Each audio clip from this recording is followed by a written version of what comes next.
This is a review of a desktop headphone amplifier by a Japanese company out of Yokohama. The company is called Aurorasound, and they've got a great logo, by the way, so it looks very sort of nostalgic and rather 50s-esque. The headphone amplifier is called the HeadA, and it's priced around £2,600. This is a fully balanced headphone amplifier designed by a gentleman named Shinobu Karaki, and hopefully I pronounced that correctly. He is an ex-Texas Instruments man, and this amplifier has a distinct look. It has a strange combination of form and function, art and science, with its wooden outer casing and the actual front fascia, which looks like it's been taken from a science lab. The HeadA has a purity about it that I quite like. A simplicity, you might say, and I'm all for simplicity in hi-fi design, because simplicity normally means better sound. In fact, this headphone amplifier is that and that only. There's none of your secondary preamp features here. Oh no, you need to hook this box to a preamp or standard integrated amplifier. It won't plug directly into a power amplifier, and there's nothing else in this box either. No other additional features to crowd the chassis or bleed veiling electronic noise.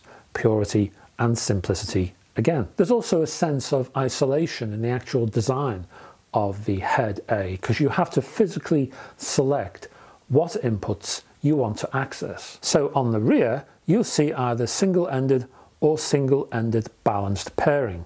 Move back to the front fascia and you'll find ye old toggle switch to flick between the two. Also on the rear is a pair of through output, not controlled by the front volume control, that is, single-ended ports plus a mains socket. This is an IEC, so a cable upgrade, which is highly recommended incidentally, is possible. Nipping back to the front is a very nice volume control created by Tokyo Ko-on Denpa. Again, hopefully I pronounced that correctly. A low-high gain switch, full-size single-ended headphone socket, plus a 4-pin XLR and a pair of 3-pin XLR sockets. There's a power switch, another toggle switch, which sits on the far right-hand side of the front fascia, and then there's that wonderful logo, which looks like something from the children's television series Stingray, which I just love. Inside there are 4 amplification modules using JFETs, and the power supply uses a toroidal transformer spanning 260 by 250 by 100 millimeters. The entire amplifier weighs 3.5 kilograms. For sound testing, I headed to vinyl initially and a touch of Mike Oldfield.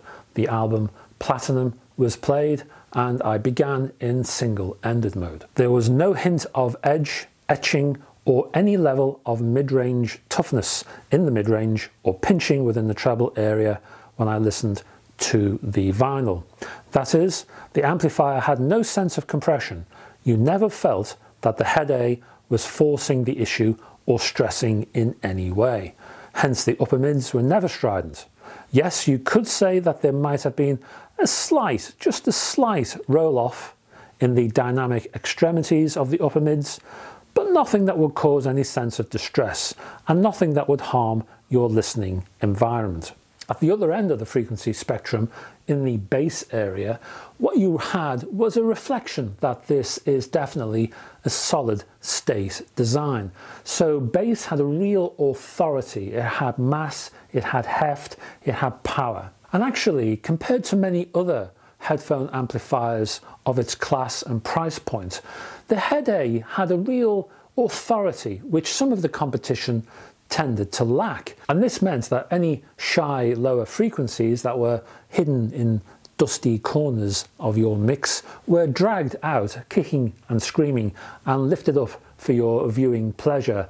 All the lower frequencies were attended to, adding authority and balance to the overall sound. In short, the HeadA took the sound and honed it, focused upon it and highlighted everything in the mix. You felt that all areas of the soundstage were being addressed and covered, Nothing was left to chance here. This meant that the music from this track had a full, well-stocked presentation. I then turned to a spot of country and a Nancy Sinatra album called Country My Way. Here the music offered a slightly warming, slightly cuddled aspect.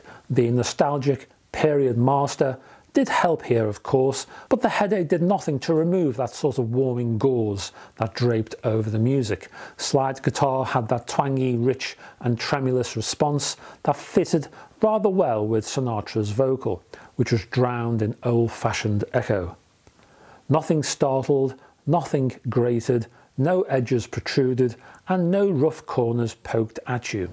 The HeadA was happy to roll along. I then moved away from the single-ended mode and plugged into the balanced connections, and would you believe it, back came the dynamic reach, back came the clarity, and back came the fine detail. This was largely presaged by a vast amount of new air and space that infused the soundstage, widening the same. The balanced soundstage, compared to the single-ended connections, sounded larger, grander, with space extending left and right, but also with added height.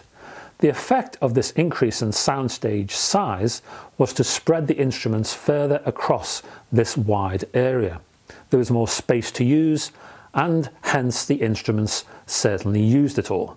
The spin-off from that is that the ear then had a greater chance to see the edge of the sound produced by these instruments, adding detail and a lot more interest. By that I mean when an instrument started and stopped, or even when a note started and stopped. That start-stop action was easier to hear in the balanced mode, mostly because the soundstage wasn't so cramped. The effect was, well, imagine you're standing on a train, a really crowded train. You can't sit down, you've got to stand up. People are sort of here, and they're here, and they're here, and you can't see the rest of the train. You can't see the details. There's just no space. Now, imagine half of those people get off at the next stop. Suddenly, you can see faces, you can see people full length, you can see walls, you can see windows, you can see posters, you can also see the mainline map and the fact that you should have got off at the last stop. But that's neither here nor there. You can enjoy the colours, you can see the detail, you have more clarity. So keyboard lines flowed easily, vocals offered new textures and nuances, the harmony backing chorus exuded detail, cymbal strikes produced extended reverb tails, and more. Playing a number of singer-songwriter and rock tracks over CD, the general presentation on balanced mode lost that cosy, warm, and slightly sepia-led presentation. The output was far more, well, balanced in tonal terms, with a neutral aspect to the soundstage. The piano tinkled with a greater resonance instead of that sort of bass EQ it seemed to drag behind it in single-ended mode, while guitars offered new series of sharper transients. So what do I think of the HeadA in conclusion?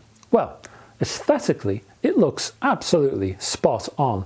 You've got that quirky, nostalgic, old 50s scientific front fascia. You have the quality of the wooden surround on the sides and the top of the chassis, and it's fully featured. It has lots of inputs and outputs, lots of toggle switches, and you can't beat a good toggle switch as far as I'm concerned anyway. And while single-ended mode is very good indeed, the whole headphone amplifier springs into life when you go through the balanced connections. In balanced mode, the HeadA presents a neutral presentation with oodles of detail. This is an excellent headphone amplifier and I highly recommend it. And that's it for me for this particular review. If you want more detail on the vinyl wall, which is what I call the vinyl LPs that you see behind me when you see these reviews, I will list those below. I'll put some links to Amazon if you'd like to buy any of them for yourself.